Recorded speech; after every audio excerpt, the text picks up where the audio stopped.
So in today's video, Dr. Joe Dispenza explain why what we're doing inside of us is producing an effect outside of us.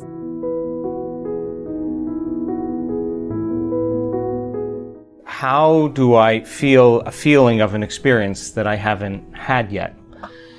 Well, think about this. The number one feeling that we feel when our life begins to change, or we begin to have feedback from our environment that what we're doing inside of us is producing an effect outside of us.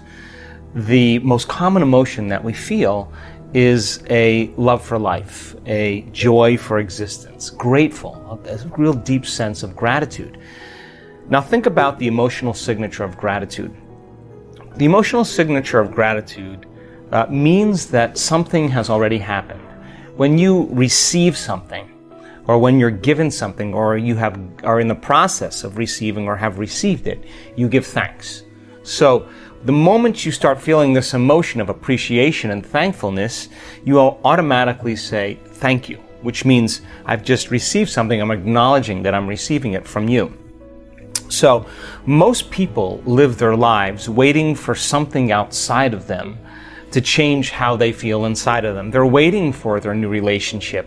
They're waiting for their new job. They're waiting for their new mystical moment to occur before they feel the emotions. So basically, they're spending the majority of their time waiting and not creating, living in lack, living in emptiness, living in fear, waiting for that external event to take away their emptiness or pain. That's the Newtonian model of reality, of cause and effect.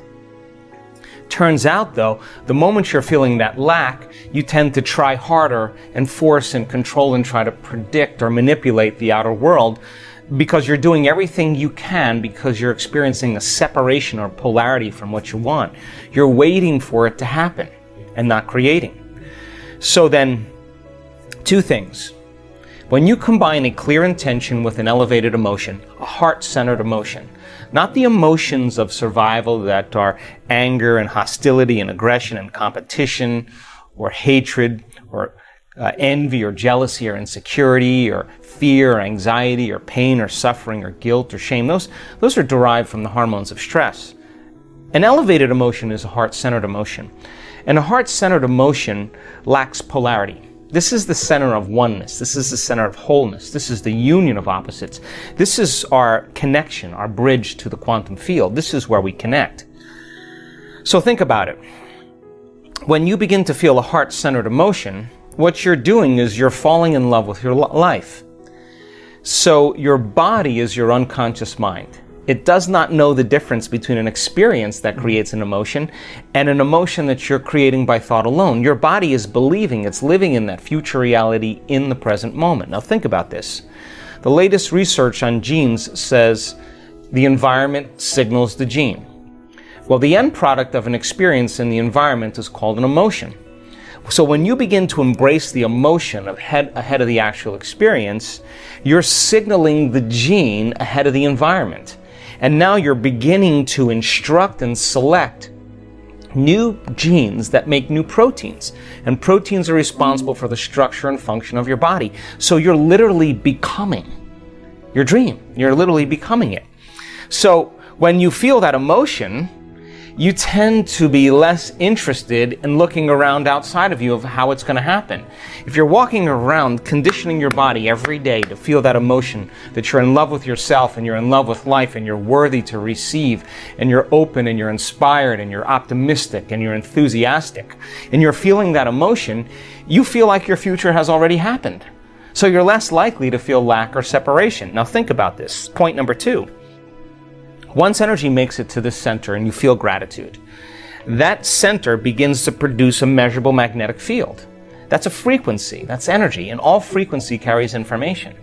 So now you can lay the thought of your new relationship on that frequency, and now you're broadcasting a whole new electromagnetic signature into the field.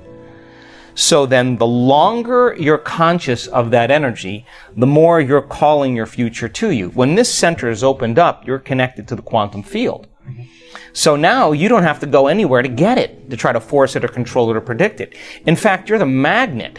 You're collapsing time and space, and the event is being drawn to you, and it comes in synchronicities and serendipities and coincidences, opportunities. Now, the antithesis is also true.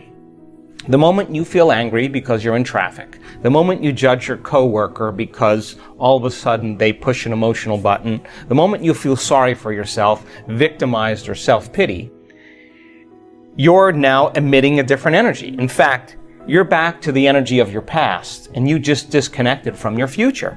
So then people's dreams stay at arm's length from them. So people ask me all the time, well, how come my new relationship hasn't happened? And I tell them the same thing. Take out a piece of paper and write down everything you want in a new relationship, and then become that person. Because the question fundamentally is, would you go out with you? So if the answer is you're starting to love yourself so much that you no longer need another person, or you're no longer in lack, then you magnetize an equal. It just happens as a side effect. And it doesn't happen in ways that you can predict. It happens in different ways. So, the emotions of gratitude, appreciation, thankfulness, a love for life, a joy for existence, worthy to receive, inspired and enthusiastic to be alive, looking forward and in excitement and anticipation to the unknown, staying in that energy without analyzing. That's the energy that allows the unknown to begin to occur. So what you're doing is you're teaching your body emotionally what that future feels like. And when you're in a state of gratitude, you're in the perfect state to receive the fruits of your efforts. Subscribe and turn on notifications so you don't miss more videos of Dr. Joe Dispenza content and much more. Check out this playlist of Dr. Joe Dispenza, and I'll see you in the next video. Take care.